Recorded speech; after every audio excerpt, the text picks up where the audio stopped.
Three, two, one. Well, if you're joining us at home, it's great to have you here on YouTube. And if you're part of the Zoom call as well, it's great to have you as well. But we have been talking about the topic of an inheritance. Now, we've been talking about the topic of finding meaning and taking a little break from Ecclesiastes this week and jumping into the Gospel of Luke, specifically Luke chapter 15, verses 11. And the story goes, I think it goes with a great deal of gratitude. I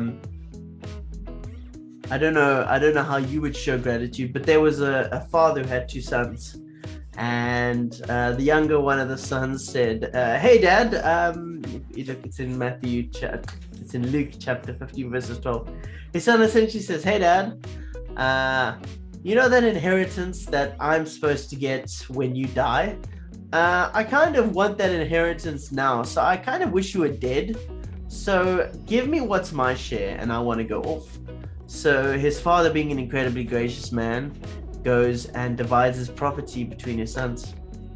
And not long after that, the younger son got together everything he has, and he sets off to a distant country, there where he squandered his wealth on wild living. He jolted, he partied, he bought Lego, he ate junk food. I don't know what comparable things we'd have today, but in verse 14 it said, after he had spent everything, there was a severe famine in the whole country, and he began to be in need. So he went out and hired himself to a citizen of the country, who set him out to his fields to feed pigs. I don't know if you've ever worked with pigs, but nice smelling, pleasant odor, heartwarming experience are not words I would generally use to describe working with pigs. They're not very graceful creatures, though very delicious ones. And while he's hiring himself out to these people we see in verse 16, he looks at what the pigs are eating. Now, I don't know if you've ever seen what slop is. Now, pigs aren't like budgies and dogs. Like, you don't get pig food at Pick and Pan Checkers off a shelf in a bag. Pigs are fed slop, which is essentially leftover carrots and roots and things like that, and bits of grain, and it's kind of chucked into a trough and it gets thrown all over the show, and it's pretty disgusting.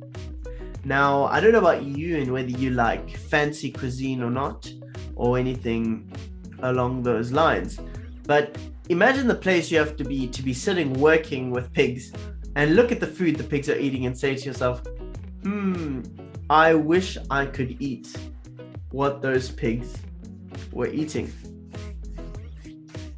Eventually, in verses 17, he comes to his senses, and he said, "My father has these hired servants." Remember, servants are part of his father's service. They're not elevated in any way. They are just merely employees. And even those lowest employees have food to spare, and here I am starving to death. He decides in verses 18 that he goes and he sets out back to his father, and he prepares a statement. I don't know if you've ever gotten yourself into trouble, but sometimes you sit there like, when my parents are going to call me, I'm gonna get my story straight. And we see here in verses 18 he gets his story straight. He says, "Father, I have sinned against heaven and against you. I am no longer worthy to be called your son. Make me one of your hired servants." So he practices his phrase. He practices his statement, he gets the sad look on his face and he heads out. But unfortunately, what happens in the next verse, we see he didn't really get the chance to give that apology to his father. See, in verses 20, he goes up and he goes to his father. Now, a little important piece of ancient Near East culture, which is something I feel that we don't really have today, is in terms of older men are given a great deal of respect. They are the men of the house. They are the graceful giants. So they won't do things like run. That is a young man's game. They won't do certain things because it would be uncharacteristic. Follow with me what happens in verses 20. He gets up and he goes to his father, but while he's a long way off, his father sees him and is filled with compassion. So much so that he runs to his son.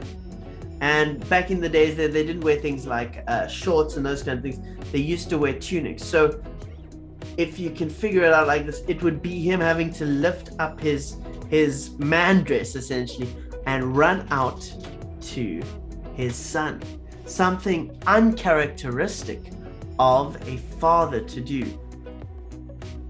When he gets to his son, he doesn't go, "Bah, how dare you, wish I was dead."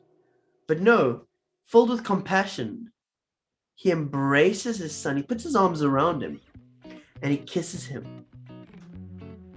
Then, boom, here comes the son. In verses 21, he says, "Father, I have sinned against heaven and against you.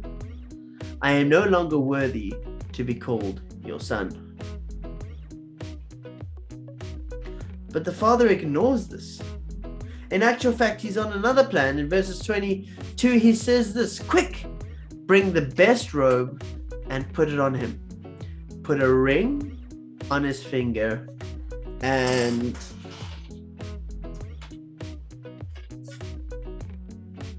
and sandals on his feet." We'll use slippers, but essentially put sandals on his feet. Now, I want you to understand the importance of these three items. Okay? So, when it comes to these three items, there is a big difference. You see, what do sandals do? Sandals take your feet off the ground and they put them on a platform. These are three signs of sonship. Cover him with a robe. They put a ring on his finger and sandals on his feet. The father is saying, "Here is my son. Here is somebody who looks like my son, who has sandals on his feet, a ring on his hand, and is covered in a robe." Remember, these weren't leftover things, but the father says, "Bring the best robe." We see the father is busy restoring his son and putting his son back in place. The next thing he says is, "Bring a fattened calf and kill it. Let's have a feast and celebrate."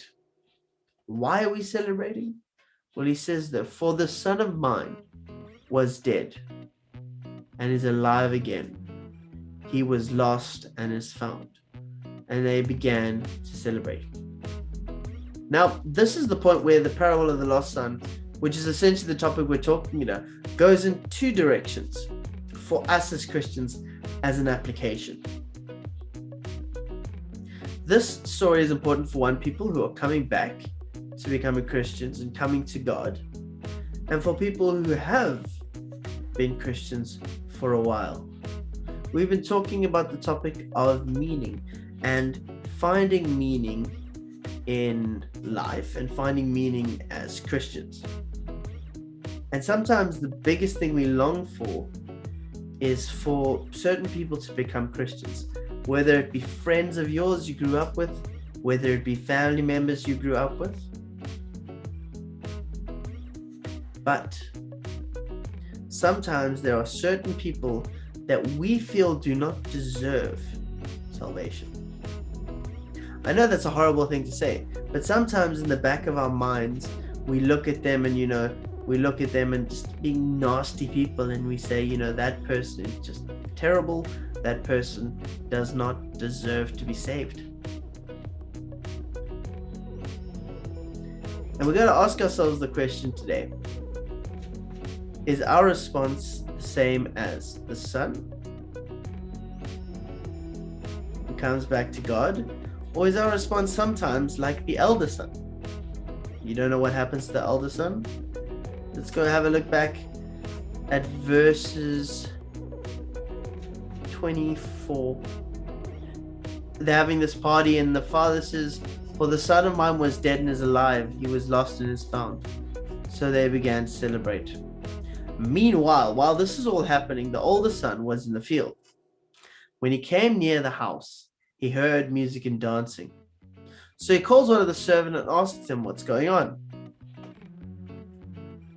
Verse 27, he says, "Your brother has come," he replied, "and your father has killed a fattened calf because he has a calf because he has him back safe and sound." When the older brother hears that, instead of throwing down his stuff and going and embracing his brother who was gone, I'm going to use a very ugly word here, but the original Greek in this passage talks about how he has spent his wealth, and essentially it uses the word prostitution, where he has prostituted his wealth. He has used it in very unwise and not very godly ways. In actual fact, some very sinful and selfish ways. Eventually, this happens, and his brother knows all that. And his brother, when he hears how his brother has come back, the older brother hears this, and instead of dropping his stuff and going and embracing his brother and celebrating, he gets angry and he refuses to go in.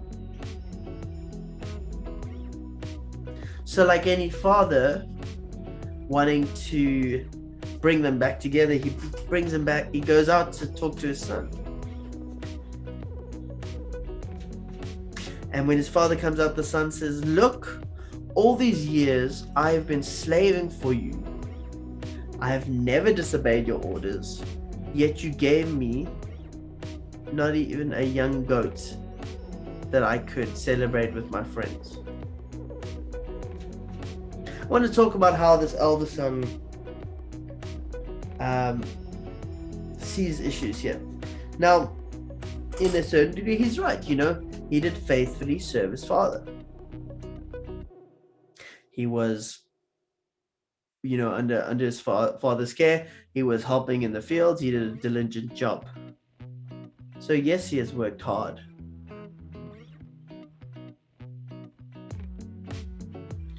But in his toil and in his suffering, he has lost track of the most important thing. Father says to him, the son says a little bit further, says, "But when the son of yours who has squandered your property," remember, prostituted is the word uses, who's prostituted your property, with prostitutes comes home, you kill a fattened calf for him. The father says, "My son, you are always with me, and everything I have is yours. But we celebrate and be glad, because this brother of yours was dead and is alive again. He was lost and is found." And for us today, we need to remember that in many points in our lives, we are going to be like either one of the brothers. When we first become Christians, we are like that first son who comes to God and comes comes humbly, willing to take on the place of a servant, just saying, "Jesus, take me, make me yours." And then sometimes we'll feel like the older son, as Christians, when there are people who become Christians that maybe we don't think, maybe it's not a genuine thing. Maybe, we just think that person is just, just making how do I put this nicely? We think that person is just doing it to be popular. And the truth of the matter is, sometimes people are going to do that. But it is not our place to judge. In actual fact, God is the final judge. And the Bible says very clearly, there are going to be those who call on the name of God. Those who didn't know he calls in God's name, and he will say, "I never knew you. Depart from me." So, the reason I bring that up is because we've been pursuing the topic of meaning.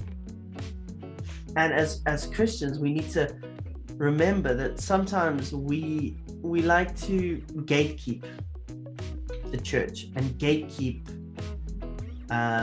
our Christian communities and those kind of things. For myself, when I started going to college, there were a couple of girls in our youth group who were not too keen on me, and rightly so. I'd been a bit of a chop, and then when I joined the youth group, they were like, they were not keen on me at all. In actual fact, they spread some pretty uncanny rumors about me. And for me, as somebody who was just coming back to the Lord, who had been struggling for a while, it was very heartbreaking, because instead of them saying and them rejoicing and saying, it's great how God is working in your life, they were like, no, we don't feel you deserve to be here. And if we're being honest with ourselves, nobody deserves to be here. I don't deserve the salvation I have. You don't deserve the salvation you have. Ephesians chapter 2 verses 8 says, for we are saved by grace through faith. It's a gift of God, not by works of man, so that no man can boast. Because if we could boast, oh boy, would we boast. We are those kind of people that anything we can be proud of, we can. And we live in a world where people boast from everything from the size of the tires on their cars, to how big their phone is, to what size their feet are, to whether they have long hair or short hair, whether they've got a big mustache or a small mustache. We like to boast. But the one thing we cannot boast in is our salvation, because it is something that comes from God. So this is where our recording is going to end. And if you'd like to join us on these sessions, they happen every Friday. But now we'll go over to some discussion questions.